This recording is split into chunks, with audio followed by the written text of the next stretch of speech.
Welcome to my YouTube channel. Click the subscribe for more videos. Assalamualaikum. Welcome to my channel, and today we start the video of force and motion practice video MCQs, distance and displacement. First question: under what condition an object will have zero displacement but non-zero distance? Linear motion, not returned back, initial position, final position दे वापस ना जाए, वड़ी initial position back न करे, random motion, returned back, not returned back, circular motion, complete oscillation. तो circulation motion complete यही होता है, क्योंकि सर्कुलेशन कंप्लीट मोशन में डिस्प्लेसमेंट जीरो होता है। उसके बाद है the value of ratio of displacement to distance is, ये होता है इक्वल और लेस देन 1।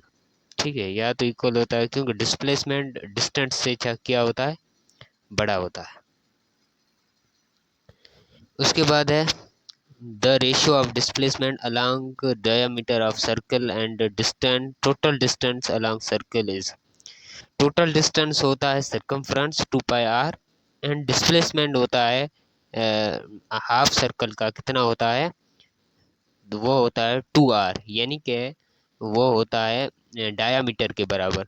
तो उसका रेशो लेंगे तब आंसर आएगा 2r अपॉन 2 पाई, तो 1 रेशियो पाई, ये करेक्ट आंसर है ए। उसके बाद है question number 4, a body covers displacement of 10 meter towards north and returns back to initial point by covering 10 meter towards south. The total displacement is, total displacement कितना है। ठीक है, तो ये हम क्वेश्चन हल करने के लिए क्या करेंगे, हम यूज करेंगे वेक्टर एडिशन। ठीक है, वेक्टर एडिशन में क्या होता है, हम एक्स वाई जी क्वाड्रेट में लिखे आई जे के, उसमें लिखेंगे। तो इसे लिखेंगे पहले है जो इस 0 मीटर लॉन्ग नॉर्थ साइड, क्यों होता है, क्योंकि हमें ये पता है 10 metre towards north and back return back, जब इनिशियल पोजीशन पे वापस आता है तो उसका जो डिस्प्लेसमेंट होता है वो जीरो होता है। तो वो बॉडी जो जा रही है अलॉन्ग साइड नॉर्थ साउथ, तो उसका यार डिस्प्लेसमेंट नॉर्थ होगा या साउथ होगा, जो भी होगा जीरो है। फिर है the numerical ratio of displacement to distance is equal to, ये सेम क्वेश्चन है, रिपीट हुआ है दोबारा, तो हम इसका आंसर करेंगे D. The D option is correct option and वही रिमार्क इट। देन है a person walk 10 kilometer north, याद रखना 10 kilometre north, 20 kilometre east and 10 kilometre south, then resultant displacement is, 10 north गया है, 10 वापस आया है साउथ, तो ये आपस में कैंसल आउट हो जाएंगे, फिर बचेगा 20 kilometre east. Correct answer is 20 kilometre east. कौन सा ऑप्शन है, फर्स्ट ऑप्शन है 10 किलोमीटर नॉर्थ ईस्ट, ये रॉन्ग है। बी ऑप्शन है 20 किलोमीटर नॉर्थ ईस्ट, ये रॉन्ग है।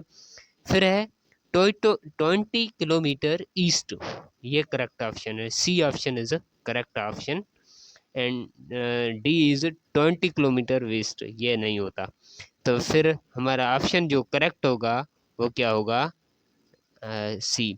ये नहीं कर सकते तो 20i plus 10j minus 10j लिखोगे तो 10j में कैंसिल आउट हो जाएगा, उस कैंसिल आउट होने में 20i, आई का मतलब है प्लस एक्स ये होता है डिस्प्लेसमेंट टुवर्ड्स ईस्ट, यह करेक्ट ऑप्शन इज सी।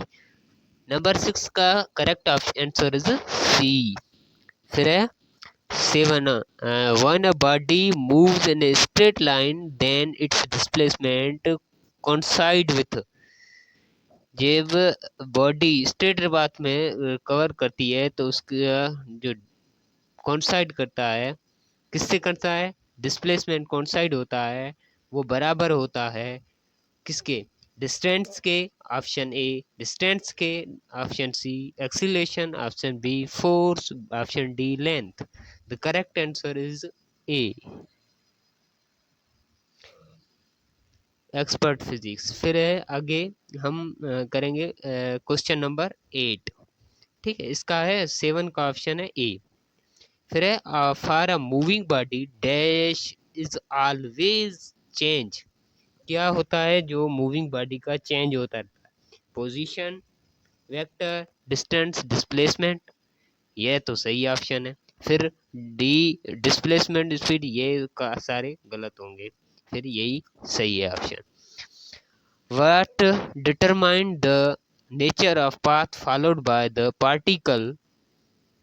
क्या होता है जो डिटरमाइन करता है पाथ? यह होती है एक्सीलरेशन, जो हमारा पाथ डिटरमाइन करती है। तो ये जो है ये एक्सीलरेशन होती है, वेलोसिटी नहीं होती, स्पीड नहीं होती। B and C option correct नहीं है, उसके लिए ये ऑप्शन पहला ए इज करेक्ट आंसर। फिर हम आएंगे क्वेश्चन नंबर 10 पर। ठीक है, क्वेश्चन नंबर 10 है a body moves in a circle, a body moves in a circle of radius R and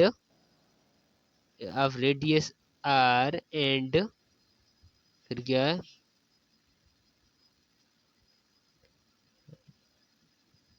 ये थोड़ा सा इशू है, ये सही करूंगा मैं, ये सही कर रहा हूँ। फिर आपके लिए and covers two and half and two covers 2.5 revolution, the ratio of its distance to displacement।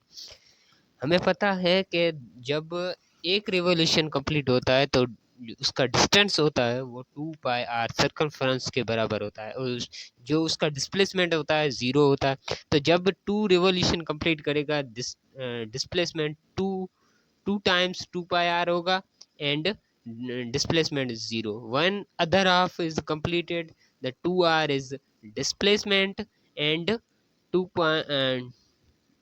and 2 point जो half of the pi r होता है उसका डिस्टेंस। फिर हम उसको जोड़ करेंगे तो 2πr से मल्टीप्लाई बाय 2.5 रेवोल्यूशन, आंसर आएगा 5πr। 5πr को हम डिवाइडेड करेंगे 2r से, आंसर आएगा वो आएगा, जो आंसर आएगा वो आएगा 2.5 पाई, यानी कि ए ऑप्शन इज करेक्ट। दूसरा है सी ऑप्शन है 2.5 by pi, that's incorrect. Pi by 2.5 this is incorrect and D 0 ये भी अनकरेक्ट है। तो इसका जो ऑप्शन होता है करेक्ट ऑप्शन वो है ए। ऐसे क्वेश्चन जो है ना, एक IBS सिंध के पेपर में इस साल भी आया था, इस डिस्टेंस और डिस्प्ले, उसके लिए ये क्वेश्चन मैंने बड़े तरीके से रिव्यू कराए हैं ताकि आप सही हल कर सकें। तो इसको मैं थोड़ा सा हल्का कर लूँ। फिर इसका ऑप्शन है ए, करेक्ट ऑप्शन है ए। फिर है question number 11, a body covers a distance of 5 meter along a semicircular path। 5 metre क्या है, डिस्टेंस है, कह रहे कैसे, semicircular path. The ratio of distance to displacement is. तो हमें पता है कि जो होता है 11, क्वेश्चन नंबर 11 में है A body covers a distance of 5 meter along a semicircular path. The ratio of distance to displacement is। ये पाई बाय वैल्यू रखकर में हम हल करेंगे। ये पाई का वैल्यू